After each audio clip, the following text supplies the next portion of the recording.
Jeff Sutherlin Show.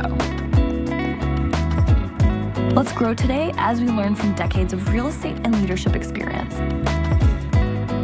We want you to know that when you log into this show, you're going to get authentic conversation. We're going to give it to you straight, and it's going to be real. Hey everybody, Jeff Sutherlin and Chase Waldron on the Jeff Sutherlin Show. And today we have a roofer. I know you guys are all pumped to listen to this conversation because everybody's always asking questions, always, of me as a real estate agent. And I'm sure they ask you too, Chase, like how long should a roof last? And is the buyer that's going to try to buy my house going to ask for a roof? And right now in Phoenix, there's a lot of roofs going up. A lot of people are putting roofs up because, if it's about 20 years or older, there's suspect roofs out there. And so we have a lot of stories to share about roofs. But we're going to get to our guest today, Randall Webb. And Randall is with XBuilt Roofing. And he is an amazing businessman. He does commercial roofing, residential roofing, multiple states. We're really glad to have you. Randall, welcome to the show, brother. Hey, thank you so much. Thank you for having me. Yeah, it's my pleasure. So Chase, we got some questions to ask Randall. I guess the first one, Randall, I want to ask is, the common roof in Phoenix, is that just typically felt? What is that material that goes underneath the concrete tiles? I know there's all kinds of different roofing systems, but what do you typically see out there? So underneath a tile roof, we usually give a good, better, best option. The good option is a 40-pound roof underlayment, which is a felt, essentially a felt paper. And then we give the better option would be a 240-ply, 40-pound underlayment option. And then the best option would be a tile seal, Westlake tile seal, which is like a self-adhering underlayment. And you can get a 30-year manufacturer warranty with that underlayment. And what's the life expectancy difference between the good, better, best options there? So you can get a 10-year warranty on a 40-pound, just a single underlayment. You can get a 20-year with a 240-pound underlayment, and you can get a 30-year with a self-adhering tile seal, Westlake tile seal. Okay, so that's good to know. So really, depending on what you get, obviously the best is going to last 3 times as long as the good option, right? Oh, yeah. Okay, well, that's good to know. And when I think a lot of times people think of a full, when we're dealing with clients, and if we have a client that's going to be replacing the roof, sometimes they think that the entire roof, including these concrete tiles, are being replaced as well. But obviously, a lot of times that's not the case, right? How long do those concrete tiles last typically, Randall? You can get a lifetime warranty on that concrete tile. Usually when we do a lift and reset and replace the underlayment, you're probably going to have like a 10% breakage on the roof tile. So we're replacing about 10% of the roof tile on top of the roof. Gotcha. Now on the 40-pound, 240 pounds, I'm assuming you're just taking 240-pound felts, right? So it's 80 pounds. Is that correct? Yes, that's correct. Okay, so you're just doubling up essentially. Yes. Okay, that's easy enough. Okay, more protection. Yeah, for sure. So what about the other one? I'm not very familiar with that other choice, the best. The Westlake tile seal. It's a self-adhering tile seal. It's basically when we install those, we rip the underlayment all the way to the substrate, to the plywood, and then it's the self-adhering. So it's like a peel and stick. So you rip off the bottom layer and you actually just peel and stick it to the plywood. And like I said, you get a 30-year manufacturer warranty. It's not a plastic. Is a felt or a plastic? No, it's like a synthetic underlayment, but self-adhering. I see. Okay. Now, and speaking about the plywood underneath, right? A lot of you get a roof quote either from you guys or somebody else, and a lot of times they say, hey, we charge basically X amount per sheet of plywood that needs to be replaced, right? And is that basically for certain areas that are so bad where it's taken on maybe a lot of water, a lot of staining and stuff like that? Is that what that's for? And I guess how common is that? When you guys are replacing roofs, is it oftentimes where you see maybe half of the roof, you got to replace the plywood, or is it mainly, maybe a sheet here, a sheet there, not that big of a deal? Yeah, it's basically typically about 1 or 2 sheets of plywood that we'll come across where it's not, where it's rotted out, where we have dry rot that we have to replace. Because we have to nail onto a hard surface. We can't nail onto a dry rotted surface. So basically, and the only way that we can tell when we open up the roof, that's when we'll see the dry rot. I gotcha. And is that because maybe one certain spot took on more water than other spots, or one spot failed? Yeah, more than the other? typically it happens in valley areas or where the channel metal is, or basically where the penetrations are. I got you. Okay. And what about, shingles? What about shingled roofs? Are those more on older homes or homes in certain areas you see that? When was there a certain time frame where people kind of stopped using the shingles and went to the tile roof? No, they're actually putting on shingles now. So there's a lot of homes in Arcadia. There's a lot of homes on the west side in Goodyear, Tolleson area that they have shingles. So no, people are putting on a lot of shingles today as well. Okay. And I guess if you're a consumer and you're looking at multiple different homes, or maybe you're building your own home, how do you know which is the best way to go? As far as cost, the shingles are less cost than a tile roof. And basically, it's basically also how your framing is, because in order to put a tile roof on, you have to have beefed up trusses for the framing. Okay. So it costs less. Okay. So it costs less to replace a roof replacement costs less on a shingled roof than it is a tile roof, generally speaking. Yes. Okay. This is good stuff, right? And a lot of people just don't know this stuff. Like when I was growing up in Indiana, we had mostly shingle roofs. And I remember getting up on that roof with my dad, and we'd do like shingles across the existing layer of shingles. Do you see that sometimes, Randall? Yes. Usually we would never do something like that. We would never have a double layer, but we would always rip it down to the substrate because we want to see what the substrate looks like. And if you have a double layer on there, if you get some wind, you'll get shingles blown off. So we'll always rip it down to the substrate. Okay. So yeah. One last thing I'll ask on that is we got a lot of people coming in asking for roofs now. In fact, I had a situation recently. We have an escrow right now where we have a client where the roof was over 20 years old. And when the inspection was done, the felt was literally like in pieces, like a puzzle. Mm-hmm. It was like totally disintegrated.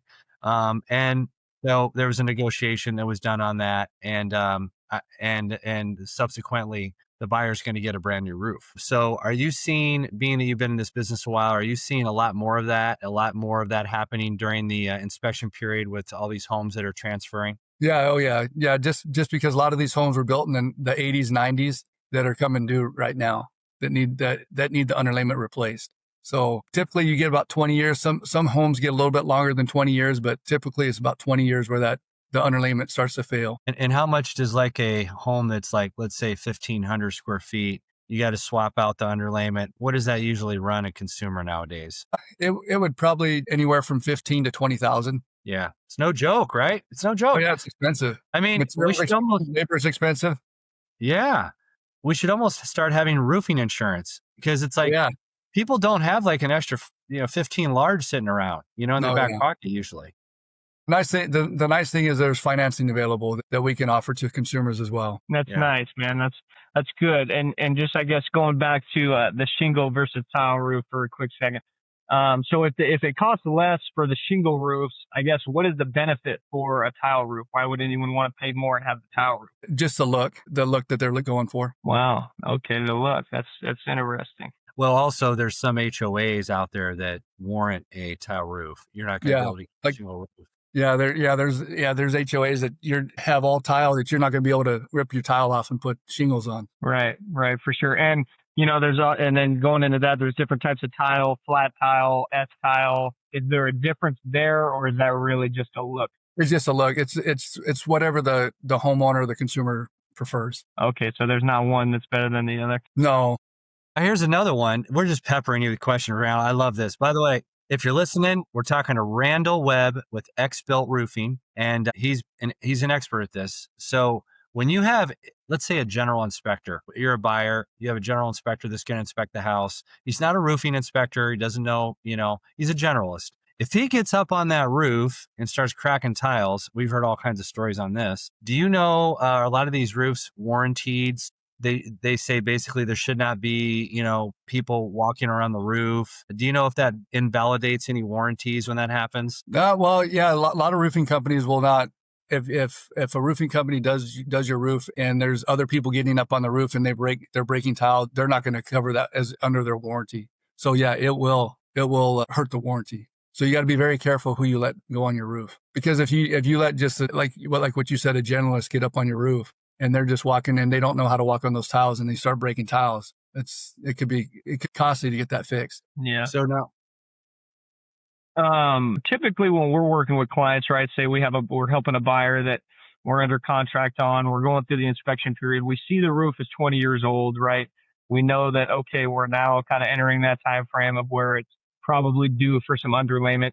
Have you seen any newer roofs that have had some major issues? And I guess the question would be, right, for agents that are out there that are representing their clients, say they come across a home that was built 5 years ago and they're saying, well, typically a roof can last you at least 20 years. Maybe you don't need to get this roof inspected because it's so new. Is that a mistake? I mean, should we be getting all roofs looked at no matter what? Yeah, in my personal opinion, I think you should have the roof looked at. It doesn't matter if you got it done a year ago, you should have it re-looked at to find out, because you don't know who actually did the roof. So you want to make sure that all the penetrations are sealed, make sure that how the underlayment's performing. So yeah, definitely. It doesn't matter that any age of the house, you should get it inspected. Yeah, I mean, with such a high price ticket item, man, you want to double check and make sure. Oh yeah, for sure. So during monsoon season, are you like ridiculously busy, Randall? Really busy. With these 3 or 4 storms that we got just in the last couple of weeks, yeah, we're really busy. A lot of roofs are leaking out there. I bet. So do you do commercial and residential, right? Both commercial and residential, yes. Okay, fantastic. And most commercial roofs are, I would guess, flat roofs? We have steep slope, which would have tile, would have shingles, but we do a lot of flat, we do a lot of foam, we do a lot of TPO. So commercial has both steep slope and flat roofs. Okay. So like if you're a homeowner, do you have any suggestions on how to maintain your roof or just do preventative maintenance? Is that something that you can do with a roof? Yeah, for sure. You can definitely, I would highly recommend, especially if you live in an area where you have a lot of trees or a lot of brush around and you have a lot of falling debris on top of your roof. If you have a steep slope roof or if you have a flat roof, you definitely need to get your roof cleaned, either on an annual or a semi-annual basis. Because what will happen is the debris that will get caught up in the valleys or on a flat roof in the scupper areas, it will eat away the roofing material. And so it will speed up the process that you'd have to get your roof replaced if you don't get your roofs clean. So if you're not in an area like that, like let's say you're out somewhere and there's really no vegetation that's going to be falling debris or anything like that, if you're just out here in Arizona, you're obviously dealing with the normal dust storms and stuff like that. How often should they have somebody, a roofing professional, come out and take a look at it every couple of years, every year? If you don't have a lot of vegetation around your property, I would just recommend every couple of years to have a roofing professional come and look at your property. Just make sure that everything's good. Like a lot of homes have flat roofs as well. So a lot of the flat roofs will build up debris, dust around the scuppers or around the drains. So you definitely got to get those checked and get those cleaned out. And what about if somebody wants to, are there anything that a homeowner can do on their own if they're, call it a handy individual and wants to hop up there and take a look themselves? Are there anything, sure signs that they should be looking for when they're taking a look? Maybe they're putting up the Christmas lights and, is there something they should be looking for when they're up there? Yeah, just look at the debris. If you have the debris caught up there's dead valleys up there, like in some of the roofs in the steep slope roof, like where it comes down to like where there's a wall that intersects the roof, that would be considered like an area that you would be like a dead valley area that you'd have where you'd collect debris, any type of brush or vegetation. Yeah, just check those areas, check the valley areas. If you have a flat roof, like I said, check the scupper areas, check the drain areas, make sure that they're free from debris. And I guess if someone does have a leak, how is there any way to tell, other than obviously stains on the ceiling drywall, is there any way to tell that you got an issue other than, obviously checking debris and whatnot, but how does somebody tell it's a leak until it gets so bad that it's showing up in your living room dripping water? Unfortunately, that's pretty much the only way that you're going to be able to tell, unless you have a flat roof or unless you go up and lift up all the tiles and take a look at the underlayment. Because the underlayment on a steep slope roof is a protection. The water was a water barrier. So the only way that you're going to be able to tell on a steep slope roof, you got to lift up the tiles. So unfortunately, if you have a leak, the only way that you're going to be able to tell is that that stain on the ceiling or water coming down. Now, Randall, do you do any work on the inside of roofs in the attic, or are you just the exterior? Exterior. We just do work on the exterior Okay. roofs only. Yeah, because I was going to ask if you do any radiant barrier, any of that, on the inside of a roof on the No, plywood. we don't. Okay. Do you know by chance, I know you don't do that, but do you know if that makes a huge difference with heat reduction in the house? Would you happen I've heard it. I've heard it does. So yeah, I'm not a professional at that, but I've heard it does. Okay.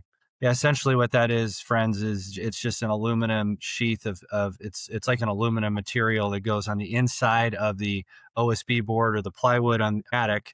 So the heat comes in and it basically refracts off. So it's reflecting that, and it just adds another layer of R factor into the roof. Yeah, it's interesting. I'm seeing we see, especially with new homes. Like 25 years ago, we didn't see it hardly at all. Now we see it quite a bit in new homes.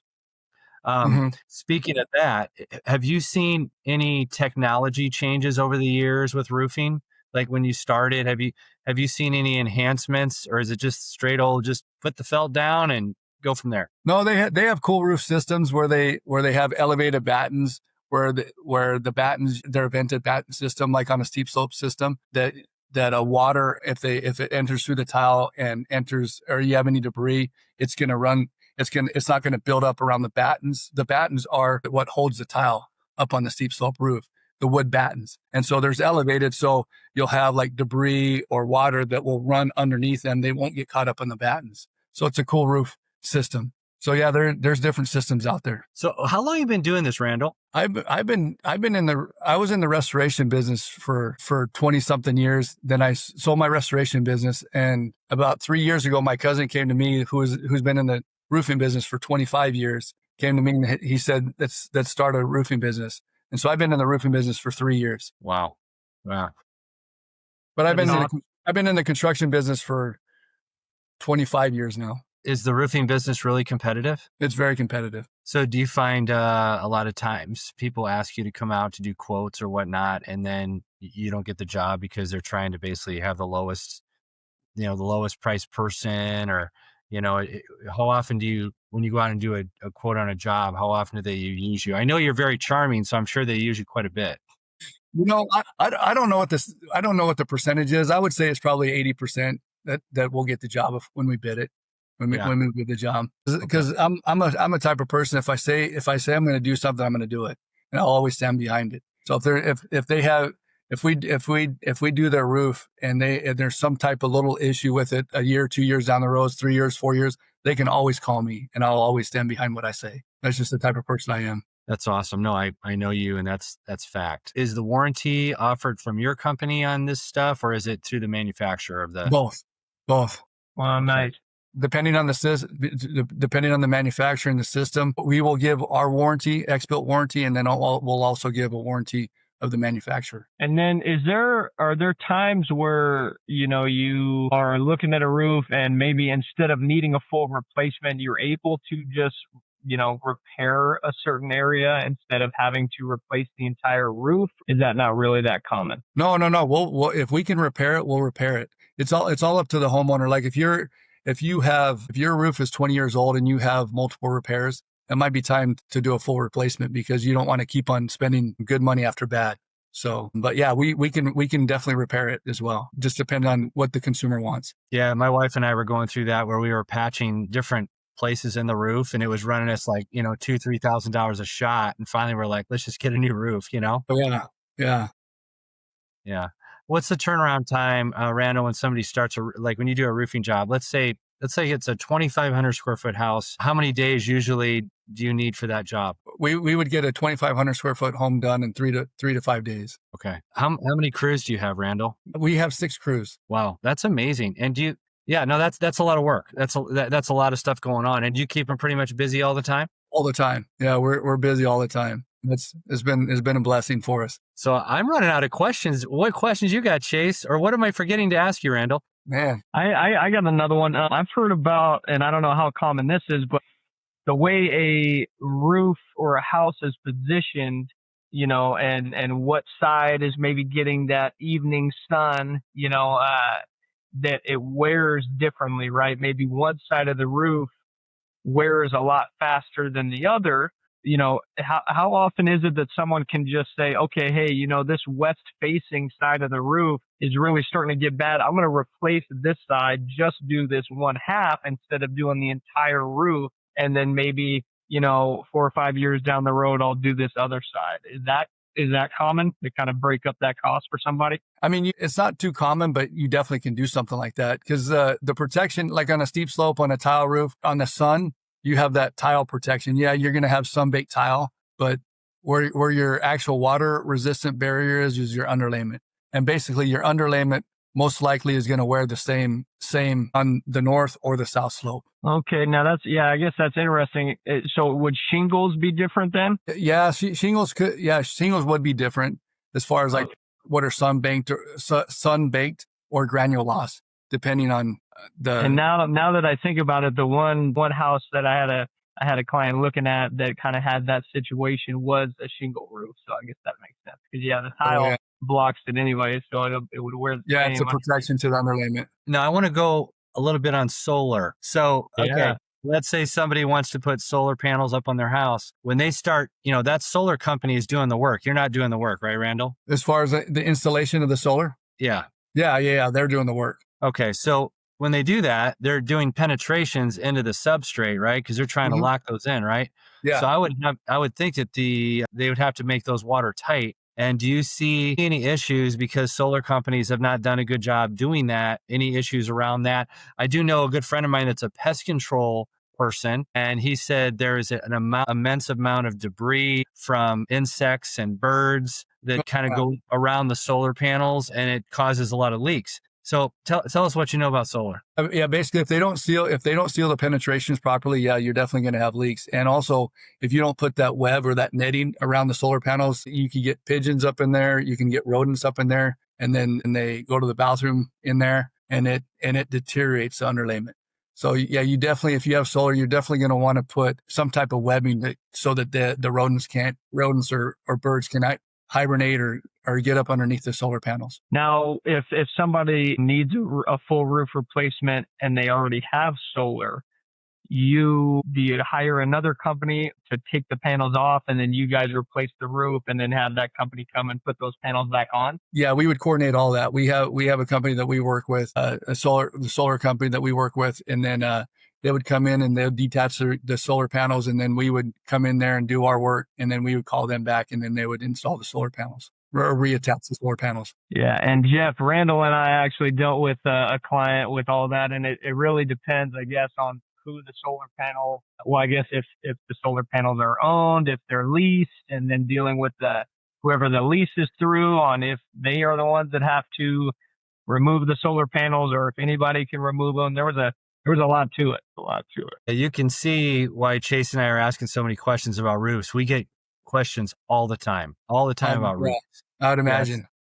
And Randall's our go-to guy. So Randall, how do people get a hold of you if they want your services? Yeah, they can either call me on my cell phone at 480-225-7321, or they can go on our website at www.xbuiltroofing.com. Awesome. And you handle mostly the Valley, Phoenix, or are there any other markets? Yeah. So we're here in the Phoenix area. We have an office in Tucson. We have an office in Vegas, and we do a lot of work in El Paso as well. Nice. Very nice. And then do you do brand new stuff as well, Randall? New home? Yeah, we do brand new homes. We do new commercial properties as well. So we do pre-existing and new, both. Beautiful. So do you have a website, Randall? Yeah. So that XBuiltRoofing.com, www.xbuiltroofing.com. Awesome. Just the letter X, builtroofing.com. Yeah, XBuiltRoofing.com. Yeah. Wow. Very good. Randall, is there anything else that we should have asked or we're missing on this? We're trying to give our consumers everything possible to learn about roofs. Is there anything we're not asking we should have asked? I think you guys asked pretty much all the good questions that you guys should have asked. Is the roofing business a lot more fun than the restoration business that you were doing before? Was that what it was? You know what? I love the restoration business. Like I said, I was in the restoration business for 20 years. So I love that business. But I sold the business and I wanted to do something different, but I just didn't know what I wanted to do. And then my cousin approached me to do this roofing business. I love this business because it's a one trade business. you specialize in this, and it's a great business to be in. And I guess that's a good point. The one trade, usually when you guys are doing your thing, there's not really any other trades out there kind of getting in your way, right? No, there's not. And the thing is, with the restoration business, there was a lot of oversight. There was a lot of management, and you had to rely on different subs. You had to rely on your HVAC. You had to rely on your plumbers, your electricians. You had to rely on your roofers. With this, it's our guys. What I say is what gets done. So we're able to jump on jobs quick. We're able to get these jobs done efficiently and good quality work. Yeah. Do you have to have a general contractor's license, Randall, for that? We do, yeah. We do have a GC license. We have a KB1, and we also have a roofing license as well. Oh, okay. I didn't know there were two separate licenses there. Okay. Yeah. Yeah. We don't, to do roofing, all we need is the roofing license, but we do have a KB1 license just because I've had that restoration business. So I was the qualifying party in my restoration business. And so I just always kept that license. Great. And then another question for you, Randall. I don't know how much time you spend up there, but obviously we're in Arizona. It's been hot. It looks like you are like me, you have pretty fair skin. How much sunscreen do you go through, man, when you're up there on the roof all day? You know what? I'm bad. And I hardly ever put any sunscreen on. I just always wear this hat, and you can see that I got like this farmer tan. But I'm bad. I put more sunscreen on. Hey, that's roofing in Arizona, man. I have mad respect for anyone that is in that business, man, because it cannot be easy. We're very fortunate with the guys that work with us, and they're awesome. They're hard workers, but the guys that do the labor, it's a young man's job. It's hard work. I've known you for years now, Randall. I've never seen your head. I've always seen a hat on your head. I don't even know if you have hair. I have hair. I have a little bit more hair than you, Jeffrey. Yeah. Well, on that note, hey, Randall, brother, appreciate you. I hope you guys learned a lot today about roofs. He's the man. And if you need help in Phoenix, look him up. He'll treat you right. He treats us right. He helps our clients. He's a great guy. He'll do whatever he needs to do to make them happy. So again, what's your cell phone number again, Randall? It's 480-225-7321. And I just want to tell you guys, thank you guys so much for having me on. I appreciate you guys. Hey, back at you, my friend. Yeah. Thank you, brother. Learned a lot today, man. Oh, thank you guys so much. Thanks, everybody. Bye-bye.